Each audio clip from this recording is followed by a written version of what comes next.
Bonjour à tous, ravi de vous retrouver dans un nouveau JT des Voironnais. Voiron accueille du 1er au 4 février le championnat de France de badminton dans sa très belle nouvelle salle de l'Everest sur le campus de la Brunerie.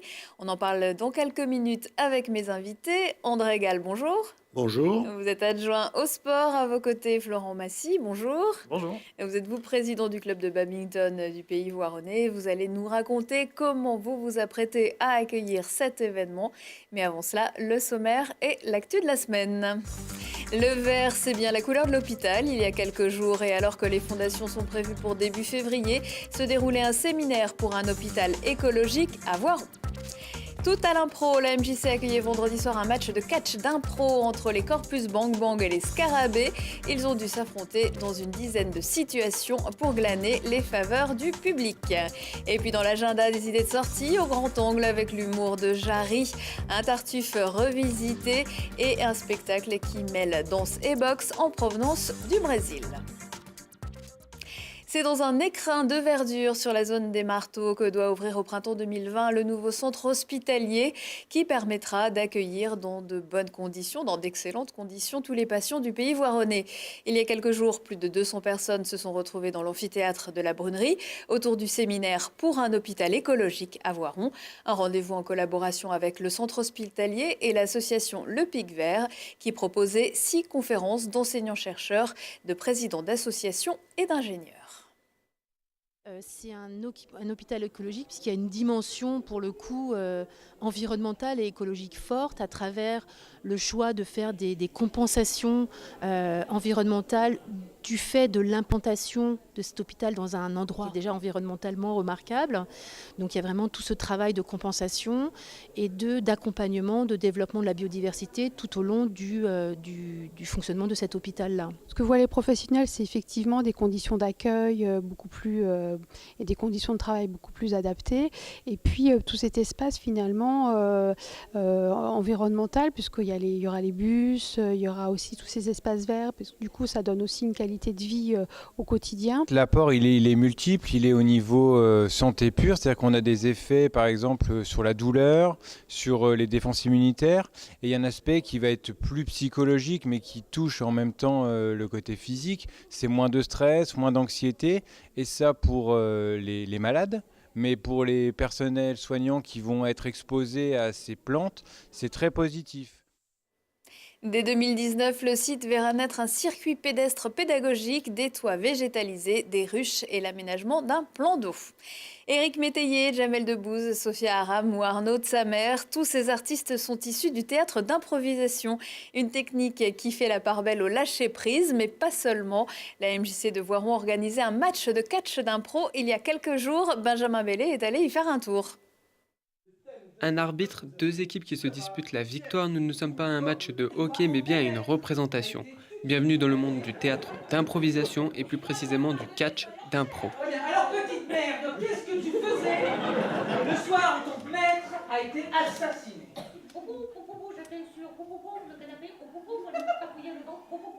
Ce genre théâtral est né au Québec avant de s'expatrier en France dans les années 80. L'objectif est simple, un arbitre qui impose des sujets aux équipes. Elles doivent ensuite, dans un temps limité, jouer un sketch en lien avec le thème. Mais avant de faire rire une salle entière, il y a beaucoup d'entraînement. C'est surtout un travail d'entraînement, le théâtre d'impro, parce que c'est comme la plupart des choses, quand on a l'impression que les choses se font toutes seules, quand on va au cirque, on dit « Ah, ils ont trop de talent !» En fait, c'est qu'ils ont travaillé pendant des années avant, et le théâtre d'impro, c'est la même chose. Pour pouvoir faire des improvisations à la manière de Molière, il faut connaître le répertoire, l'avoir un petit peu pratiqué éventuellement par scénette, connaître comment ça fonctionne, connaître les structures théâtrales, et ensuite, on peut arriver à faire des Molières qui sont jolies. Un travail important qui n'enlève rien à toute la liberté qu'offre le théâtre d'impro. C'est vrai que le théâtre d'impro, il y avait un côté plus spontané, plus libre qui me plaisait bien. Pouvoir vraiment aller chercher peut-être aussi des choses plus profondes et plus personnelles qu'un théâtre à texte. Et puis toucher aussi à différentes choses que dans le théâtre classique. Encore méconnu en France malgré l'existence de ligues d'improvisation, le théâtre d'impro séduit de plus en plus de personnes. Les spectateurs tirent même des bénéfices des scènes jouées par les comédiens. Ça nous permet aussi de nous décontracter après une semaine de travail ou d'école. Ou voilà. De nombreuses maisons de la culture proposent des cours d'initiation. Timides, artistes en herbe ou simples curieux, tout le monde est le bienvenu.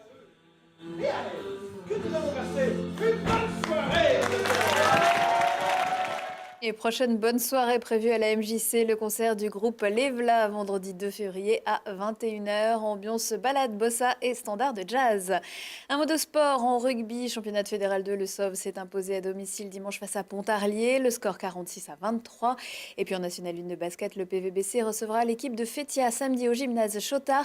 Attention, le coup d'envoi est prévu à 17h15.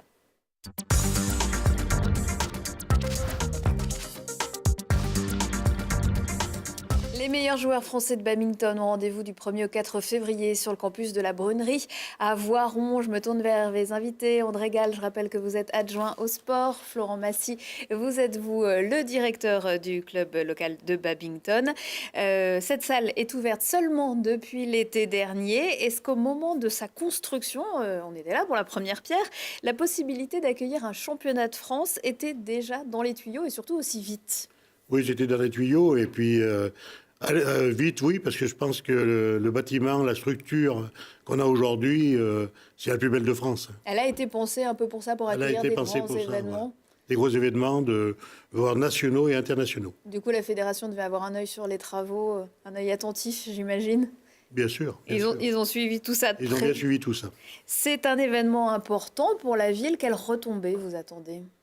Déjà, au niveau de la fréquentation, spectateurs et tout, Florent le dira mieux que moi, je pense qu'ils ont vraiment atteint l'objectif puisque c'est presque plein. Il reste quelques places. Hein. Donc voilà, ça veut dire que ça, c'est d'économie sur le plan voironnais, que ce soit aujourd'hui pour les hôtels. Les gens qui vont venir, ils vont peut-être aller se restaurer tout autour. Donc je pense que pour la ville de Voiron, c'est un événement très très important. Et puis je félicite vraiment le club de Voiron d'avoir pris ça à bras-le-corps.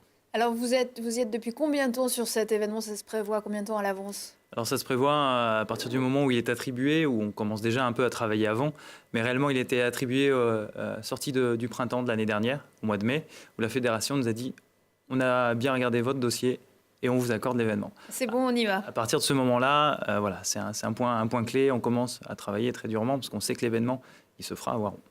Donc c'est un événement qui est déjà un succès, puisque André Gall le disait, c'est presque complet. C'est presque complet, pour pas dire complet en fait, parce qu'on a quand même voulu garder une petite partie des places qu'on puisse vendre sur place, mais vraiment très faible. Effectivement, c'est des événements qui habituellement permettent à 2000-2500 personnes de regarder. La salle est limitée. On est limité à 1300, un peu plus de 1300 personnes à l'intérieur de la salle pour des raisons de sécurité. Donc mécaniquement, on n'a pas pu accueillir tout le monde. Alors, le club du Pays Voironnais, c'est un petit club pour accueillir un grand événement. Alors, un petit club, c'est pas péjoratif. Vous avez combien de licenciés? Et cette année-là, 243, pour être précis. et on imagine que ça va gonfler. C'est une logistique importante. Combien de joueurs, le staff, comment vous les accueillez? Alors bon, de plein de manières différentes. Alors déjà, combien de joueurs? Il y a 160 joueurs à peu près, accompagnés des coachs, des personnes qui gravitent autour des joueurs. Tous ne jouent pas. Après, c'est combien? C'est 120 bénévoles en tout sur l'événement, qui sont répartis après avec des plannings bien précis. Comment on les accueille? Avec du monde, principalement avec du monde sur place. Pour tout se passe au mieux. Après, la chance de cette salle, c'est d'être collée à TSF, oui, qui a donc des capacités d'accueillir, de loger. Ouais. Donc ça, après, il y a l'accueil effectivement au niveau de l'hébergement. Là, majorité sera sur TSF, c'est pas suffisant, donc on a fait appel aussi à des hôtels les plus proches possibles, vu que l'événement est co-labellisé, donc pour minimiser les déplacements. Alors vous le disiez, pour tout ça, il faut des bénévoles. Vous faites même appel à des jeunes du Pays Voironnais. Oui. Plusieurs jeunes. La particularité, c'est qu'on a eu très vite la volonté de mettre des jeunes juges de ligne. La quasi-totalité des lignes seront jugées par des jeunes qui ont été formés là, sur cette année qui vient de s'écouler. D'autres du lycée des Gorges seront alloués plus à la gestion du développement durable, la gestion des déchets. Donc, ils auront des actions qui seront menées jeudi et vendredi. Et d'autres aussi qui sont sur un parcours spécifique, qui sont plus en échec scolaire ou qui demandent un suivi plus particulier, qui sont aussi investis. Ils ont d'ailleurs fait de belles publications sur Facebook. Je vous invite à aller voir. Voilà, c'est motivant. Comment va se dérouler la compétition? Combien de prix vont être attribués? Alors, la compétition se déroule sur 4 jours. Il y a 5 champions et 5 vice-champions mécaniquement qui seront attribués le dimanche. Les journées du jeudi, vendredi et samedi, eux, sont allouées aux phases qualificatives, puis aux quarts, puis aux demi-finales. Et le point d'orgue, c'est dimanche, avec 5 finales qui sont jouées entre 11h et 16-17h à peu près, la dernière. Et donc dimanche, c'est complet. Dimanche, ouais, samedi, dimanche, malheureusement, c'est complet. C'est un accès libre et gratuit le jeudi. Le vendredi, c'est des places qui sont encore en vente aujourd'hui. Ça ne va pas durer. Dans la région, il y a de très bons éléments, notamment chez les filles. On va voir quelques images de Léa Palermo dans le double qu'elle a disputé l'année dernière au championnat de France, qui était à Amiens, je crois. Comment on se positionne dans la région au niveau badminton ? Le département de l'Isère a beaucoup de licenciés. On a passé la barre des 5000 cette année, donc c'est conséquent. On a quand même des clubs qui évoluent en national. Notre voisin du Rhône est un petit peu plus placé que nous, a des clubs de plus haut niveau que nous en Isère. Mais la région Rhône-Alpes et Auvergne maintenant, parce que la Ligue a fusionné récemment, on est très bien placé. 2e ligue. Bon. La région parisienne et après Rhône-Alpes. Alors une mauvaise nouvelle, on a appris que Delphine Lansac, qui est tenue en titre, ne pourrait pas participer à ces championnats de France. C'était une blessure, justement sur une compétition internationale. Elle ne sera pas là. En revanche, on attend Lucas Corvet. Ah oui. Lucas Corvet qui fait des points très spectaculaires, on va en voir un justement. C'est un peu la vitrine du sport, Lucas Corvet. Oui, comme Delphine Lansac. Mais effectivement... Il a un très très beau niveau de jeu et puis il tient la dragée haute à un certain nombre de joueurs internationaux, dont des Asiatiques. Alors très très rapidement, évidemment ce championnat risque d'amener beaucoup de nouveaux joueurs. Tout le monde va vouloir faire du badminton. À Voiron, vous avez les moyens de les accueillir ? Eh oui, on a recruté une salariée à temps plein, Mathilde Lignot, qui sera d'ailleurs sur les championnats de France. Elle est aujourd'hui numéro 6 française et elle est à temps plein au club. La salle, vous l'avez vu, elle est grande. On a une capacité d'accueillir beaucoup de personnes. Après, c'est vrai que si on monte rapidement au licencié, peut-être qu'on devra imaginer intervenir sur d'autres gymnases. Ça, ce sera pour la suite. On fera des vérandas, voilà. Ouais. Merci André Gall et Florent Massy. On vous retrouvera certainement au bord du terrain ou dans les tribunes dans les prochains jours. Très bon championnat. Merci. Merci.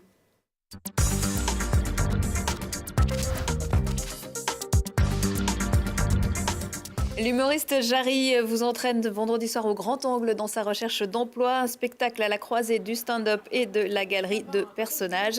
Un spectacle mené tambour-bâton, déjanté et hors norme.